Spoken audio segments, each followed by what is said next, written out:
Arnaud Montebourg, Voilà. vous parlez d'Emmanuel Macron dans ce livre, et alors vous dites Emmanuel aimait se grimer, se farder, se maquiller pour ne jamais paraître tel qu'il était. Sa méthode était la dissimulation, art dans lequel il avait toujours été plus doué que nature.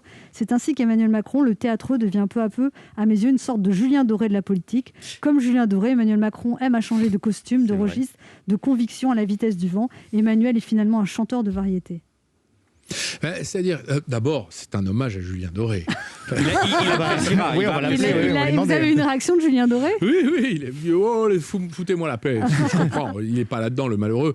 Mais pour moi, c'est parce que c'est un parcours brillantissime, très doué, beaucoup de talent, mais il a embrouillé tout le monde. Et maintenant, tout le monde le sait. Mais vous dites, Voilà. vous racontez dans le livre que quand on parle à Emmanuel Macron, il est toujours d'accord avec vous. Finalement, il gagne votre confiance et après, il vous entraîne là où il veut. C'est une technique qu'il a développée avec plusieurs personnes. Plusieurs personnes l'ont raconté, pas que vous d'ailleurs. Oui, c'est d'ailleurs, je crois qu'il y a un livre qui vient de sortir qui raconte cette histoire. Jean-Pierre Jouyet, je crois. Le cambrioleur de la République, je crois, Oui, un de vos consoeurs qui raconte cette histoire. Mais en fait, cette technique, elle a pour conséquence, c'est qu'on ne sait pas où on va. Aujourd'hui, quelle est la vérité du président de la République? Où est-ce qu'on va? Quel est le projet? Quelle est la ligne? Mais vous reconnaissez qu'il c'est une chose et son contraire en il n'a permanence. pas eu de chance quand même, Emmanuel Macron, depuis qu'il est là. Ça, c'est sûr. Je pense que personne n'a de chance. Vous savez, Sarkozy, il a eu la crise des subprimes. Hollande, il a eu le Bataclan. Excusez-moi, c'est le boulot. Hein. C'est comme ça. Hein. C'est difficile. Et le monde est de plus en plus dangereux, de plus en plus chaotique. Donc, on a besoin de savoir où on va. Donc pour moi, Emmanuel Macron, c'est la diagonale du vide.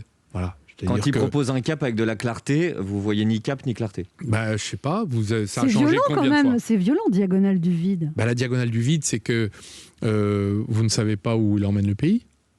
Et c'est ce que les Français, finalement, demandent. Les Français, ce qu'ils veulent, c'est savoir comment on construit un projet ensemble. C'est ça, hein. La politique, c'est pas le pouvoir. C'est un projet avec quelqu'un qui est là pour le mener. On peut dire aussi qu'il s'adapte qu'il est pragmatique et qu'il s'adapte aux circonstances aussi. Mais ça, c'est pas interdit. Je dirais même, c'est même recommandé.